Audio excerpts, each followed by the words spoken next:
Hello viewers, இனி நம்ம பார்க்க போறது ஒன் பீஸ் எபிசோட் 588 பார்ட் 1.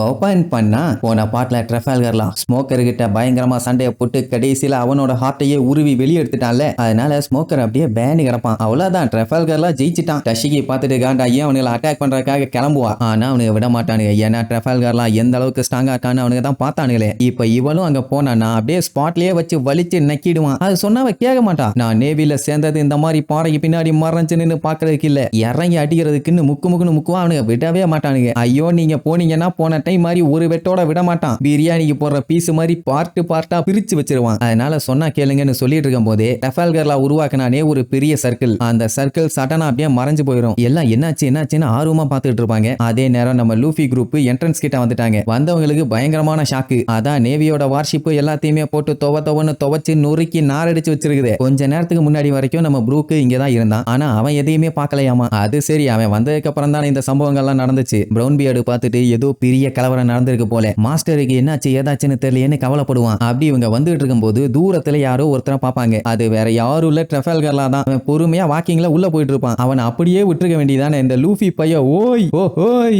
என்ன தெரியுதா, அன்னைக்கு நீ எனக்கு ஹெல்ப் பண்ணியே, அதுக்கு ரொம்ப ரொம்ப தேங்க்ஸ் அப்படி இப்படின்னு அவன் பாட்டுக்கு ஜாலியா பேசுவானா. லூஃபியான்னு பார்த்தா அவன் ஷாக் ஆவான். நம்மளுக்கு எல்லாம் இவனை சபாரி ஆர்கிபெலகோல நம்ம பார்த்தமாச்சு, ட்ரெஃபால்கர்லா தானேங்கிற மாதிரி பாப்பானுங்க. லூஃபியை காப்பாத்தின மேட்டர் எல்லாம் அவங்க டீமுக்கு தெரியாது. அதனால எல்லா மேட்டரையும் சொல்லுவான். இந்த மாதிரி பேட்டில் ஃபீல்டுல கடைசியா இவன் தான் எங்களை காப்பாத்தினது. அது மட்டும் இல்லாம என் காயத்தெல்லாம் அவன் தான் சரி பண்ணான். ஜிம்பை என் உயிரை எப்படி காப்பாத்தினானோ அதே மாதிரி தான் இவனும் என் உயிரை காப்பாத்தினாமா. எல்லாத்துக்குமே பயங்கர ஷாக்கு. அதுக்கப்புறம் நம்ம பையன் அடிச்சு புடிச்சு போய் உன்னை நான் இங்க பாப்பேன்னு கொஞ்சம் கூட எதிர்பார்க்கவே இல்லை, நீ பண்ண ஹெல்ப்புக்கு ரொம்ப ரொம்ப தேங்க்ஸ்னு சுத்தி முத்தி பாப்பான். யாருமே இருக்க மாட்டாங்க, இவன் மட்டும் தான் இருப்பான். ஆமா, உன் கூட இருந்த கரடி மிச்சவங்க எல்லாம் எங்க போனாங்க, யாரையுமே காணும்பா. அவன் எதுவும் சொல்லாம அப்படியே லுக்கு விட்டுட்டே தான் நிப்பான். அட ஒண்ணும் இல்ல, லூஃபியை எப்படி காப்பாத்தினா, கடைசியில அவன் எப்படி வயலண்ட் ஆனா அப்படி எப்படின்னு அவனை விட்டுட்டு கிளம்புனாங்கல்ல, அது வரைக்கும் எல்லாத்தையுமே யோசிச்சு பார்ப்பான். அதுக்கப்புறம் லூஃபி கிட்ட அப்போ ஒரு வழியா சாதிச்சுட்டேன் அண்ட் நீ எனக்கு தேங்க்யூ சொல்லணும்லாம் அவசியம் இல்லை, ஏதோ அந்த மொமெண்ட்ல என்னால என்ன முடிஞ்சதோ அதை பண்ணேன். ஏன்னா நம்ம ரெண்டு பேருமே பைரட்ஸுங்க, அதை மறந்துடாதேன்பா. லூஃபியுமே எழுச்சிக்கிட்டே ஆமா ஒன் பீஸ்ன்னு வரும்போது நம்ம எல்லாருமே எனிமீஸுங்கம்மா. ஆனா 2 வருஷத்துக்கு முன்னாடி எனக்கு ஏகப்பட்ட பேர் ஹெல்ப் பண்ணாங்க, அவங்க எல்லாத்துக்குமே நான் தேங்க்யூ சொல்லணும். ஆனா நல்ல வேலை உன்னையும் ஜிம்பையும் நான் முன்னாடியே பார்த்துட்டேன், மறுபடியும் தேங்க்ஸ்மா. அப்ப அங்க ஸ்மோக்கர் கவுந்து கிடக்கிறத நம்ம உசோப்பு பார்த்துருவான். எல்லாருமே பார்த்துட்டு ஆடி போயிடுவாங்க. இந்த பிரவுன் பியர்டு நைஸா ட்ரெஃபால்கர்லா கிட்ட எனக்கு ஹெல்ப் பண்ணுப்பா, நான் மாட்டிக்கிட்டேன்னு புலம்புவான். அவன் கண்டுகிட்ட மாதிரி இல்ல. அதே நேரம் இங்க டஷிகி கேப்டன் ஸ்மோக்கரை பாக்குறதுக்காக வேகமா வருவா. வந்து பார்த்தவன் அவன் தரையில பேனு கிடக்கிறத பார்த்துட்டு பயங்கரமா ஷாக் ஆயிருவா. பின்னாடி அவன் ஆளுகள்லாம் வேற கத்திட்டு வருவானுங்க. ஐயோ நேவி ஆளுங்க வந்துட்டாங்க லூஃபின்னு உசோப் அங்க ஷாக்ல நடிகிட்டு இருப்பான். வந்த டஷிகி அப்படியே ஸ்மோக்கரை தூக்கி பாப்பா, தலை தொங்கிரும். ஐயோன்னு சொல்லி பதறிட்டு இருப்பாளா. இங்க லூஃபி பார்த்துட்டு நினைச்ச அந்த ஸ்மோக்கி காய் தானே, என்னப்பா எப்படி இருக்க, பார்த்து ரொம்ப நாள் ஆச்சும்பா. ஏன்னா அவனுக்கு தெரியாதுல ட்ரெஃபால்கர்லா அவனோட இதயத்தை புடிங்கிட்டான்னு. அப்போ டஷிகி அவனோட நெஞ்சில ஓட்டை இருக்கிறத பார்த்துட்டு அப்படியே பயங்கரமா ஷாக் ஆவா. ஆக்சுவலா ட்ரெஃபால்கர்லா வார்லாடா மாறதுக்காக 100 பைரட்ஸோட இதயத்தை கொண்டு போய் ஹெட் குவார்டர்ஸ்ல கொடுத்தான். அதே மாதிரி இப்ப கேப்டன் ஸ்மோக்கரோட இதயத்தையும் எடுத்துட்டான்னு சொல்லி அவ செம்ம காண்டாயி அழுன்னு அழுது அப்படியே காட்டு கத்திட்டு எவ்வளவு திமிர் இருந்தா நீ இப்படி பண்ணுவேன்னு அவனை அட்டாக் பண்றதுக்காக வெறி கொண்டு ஓடி வருவான். அவன் பார்த்துட்டு வேண்டாம், தேவையில்லாத சீனை கிரியேட் பண்ணிட்டு இருக்காத,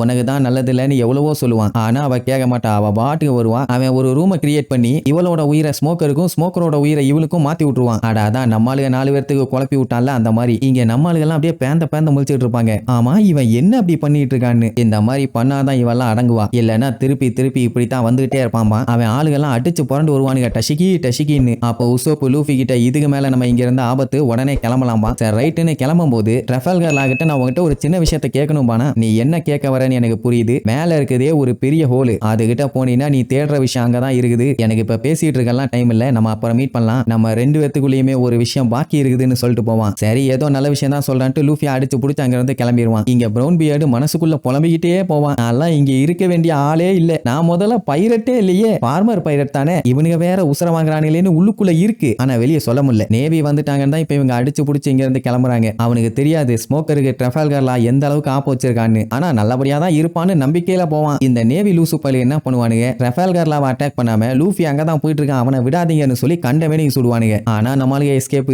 ரைட், இனிமேட்டு அவங்கள ஃபோக்கஸ் பண்றதுல வேலை இல்ல, நம்ம ஆளுகளை காப்பாத்தணும்னு சொல்லி வேலையை பார்க்க ஆரம்பிச்சிருவானுங்க. இங்க ட்ரெஃபால்கர்லாம் டோரை லாக் பண்ணிட்டு போயிருவான். அப்படியே கட் பண்ணி நம்ம சஞ்சீவோட குரூப்பை காட்டுறாங்க. அவங்க அந்த ஹோலுக்கு பக்கத்துல தான் ஒரு இடத்துல குளிர்ல நடுங்கிட்டு இருப்பாங்க. நம்மளுக்கு ஏதாச்சும் சமாளிப்பாங்க. ஆனா குழந்தைகளால தான் சுத்தமா முடியல. உடனே சாப்பர் உடம்புல இருக்க பிராங்கி இந்த ஃபர்ரை ஏதாச்சும் கழட்ட முடியுமான்னு கேட்பான். டேய் அது என்னோட பாடிடா, ஏதோ கோட்டை கழட்டுற மாதிரி பேசிட்டு இருக்க கொய்யாலன்னு திட்டுவான். எப்படியே மாத்தி மாத்தி லூசு மாதிரி கலாய்ச்சி பேசிட்டே இருப்பாங்க. அந்த டைம் அந்த சாமுராய் ஒரு லீஃப் எடுத்து உங்க தலையில போடணும்பா. என்ன இவன் உளறிட்டு இருக்கான், இங்க தான் எந்த ஒரு பிளான்ட்டுமே இல்லையே, அப்புறம் எப்பறம் லீஃப் எடுத்து தலையில போறதுன்னு கேட்டா, அப்ப ஸ்டோனு அது இதுன்னு எது கிடைச்சாலும் உங்க தலையில எடுத்து வைங்கம்மா. ஏதோ பிளான் பண்ணிட்டான் போல. சரி ரைட்டுன்னு சொல்லி சாப்பர் உடம்புல இருக்க பிராங்கி தான் கிடைச்ச ஐட்டம் எல்லாத்தையுமே கலெக்ட் பண்ணிட்டு வருவான். அதை எல்லாரும் அவங்க தலையில வச்சுக்குவாங்க. மேக்ஸிமம் கல்லு கிடைச்சிரும். சரி இப்ப வச்சுட்டோம், என்னடா பண்ண போற லூசு பையலன்னு சொல்லி கேட்டா, அப்படியே அசையாம இருங்கன்னு சொல்லிட்டு மூஞ்ச ஒரு மாதிரி நசுக்கி பிரிக்கி பூஃபும்பா. அப்படியே பிங்க் கலர்ல அந்த இடமே புகமண்டலம் ஆயிரும். என்னடா நடக்குது, என்ன பண்ணா இவன், புகைய போட்டு விட்டான் லூசு பையன்னு சொல்லிட்டு பார்த்தா அத்தனை பேர்த்துக்குமே வின்டர் கோட் வந்துரும், கூடவே கிளவுஸும் வந்துரும். அதுக்கப்புறம் தான் தெரியுது இவனும் டெவில் ஃப்ரூட்டை சாப்பிட்டவன். அதாவது இவன் ஒரு நாள் அன்யூஷுவலா ஒரு ஃப்ரூட்டை சாப்பிட்டானாமா. அதை சாப்பிட்டதுல இருந்து இந்த மாதிரி அவனால மேஜிக் எல்லாம் பண்ண முடியும். ஆனா அவனுக்கு இந்த ஃபாரின் காரங்க எல்லாம் எப்படி ட்ரெஸ் பண்ணுவாங்கன்னு சுத்தமா தெரியாது. ஏதோ என்னால முடிஞ்சதை ரெடி பண்ணியிருக்கேன், ஓகே தானே, என்ன ஒண்ணு எல்லாம் அசந்து போய் பார்ப்பாங்க. இப்ப என்னன்னா இவங்க மட்டும் அந்த ட்ரெஸ்ஸை கழட்டினாங்கன்னா அது அப்படியே மறைஞ்சு போயிடும். அதை போட்டிருக்க வரைக்கும் மட்டும் தான் யூஸ்.